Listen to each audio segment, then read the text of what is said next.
எனக்கு உங்ககிட்ட இருந்து ஒரு அட்வைஸ் வேணும். நம்ம வீட்டுக்கு கார் டிரைவர் தேடிக்கிட்டு இருக்கோம். இன்னிக்கு கூட ஒரு அண்ணா வந்தாரு. அவர இன்டர்வியூ பண்றதுக்காக, "அண்ணா கொஞ்சம் வண்டி ஓட்டி காட்டுங்களேன்" அப்படின்னு சொன்னேன். செம்மையா ஓட்டுறாரு மனுஷன். அப்பா! என்ன டிராஃபிக்கா இருக்கட்டும், ரோடு எப்படி வேணா இருக்கட்டும், அது ஹைவேஸோ, நார்மல் ரோடோ, சும்மா பூந்து, பூந்து, பூந்து அப்படி அற்புதமா ஓட்டுறாரு மனுஷன். ஆனா, பிரேக் மட்டும் பிடிக்க மாட்டாராம். அவருக்கு அது பிடிக்கவே பிடிக்காதாம். இவர நானு வேலைக்கு எடுத்துக்கட்டுமா? வேண்டாம் தானே? எவ்ளோதான் டேலண்டடா இருந்தாலும், எத செய்யணுமோ, அத செய்ய மாட்டேன் அப்படின்னு அடம் பிடிக்கிறவங்கள, அந்த ஃபீல்டுலயே நம்ம வச்சுக்க மாட்டோம் தானே!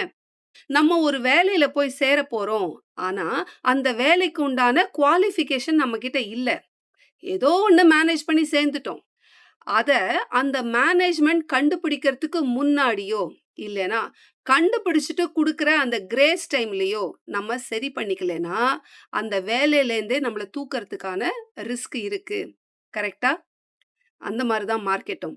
மார்க்கெட்ட பத்தின நெளிவு சுளிவுகள் தெரியாம, இங்க இருக்கிற ரிஸ்க் ஃபேக்டர்ஸ் புரியாம நீங்க மார்க்கெட்குள்ள வந்திருந்தீங்கன்னா, ஒண்ணு மார்க்கெட்டா அத கண்டுபிடிக்கிறதுக்கு முன்னாடி திருத்திக்கோங்க. இல்ல உங்களுக்கு ஸ்டாப் லாஸ் வந்துகிட்டே இருக்கா? நீங்க ஸ்டாப் லாஸ் போடலைனாலும் லாஸ் பண்ணிக்கிட்டே இருக்கீங்களா? அப்பயாவது திருத்திக்கோங்க. இல்லன்னா மார்க்கெட் நம்மள வெளியில தூக்கிரும். கிளாஸ்ன்னு கமெண்ட் பண்ணுங்க. டீட்டெயில்ஸ் டிஎம்ல வரும்.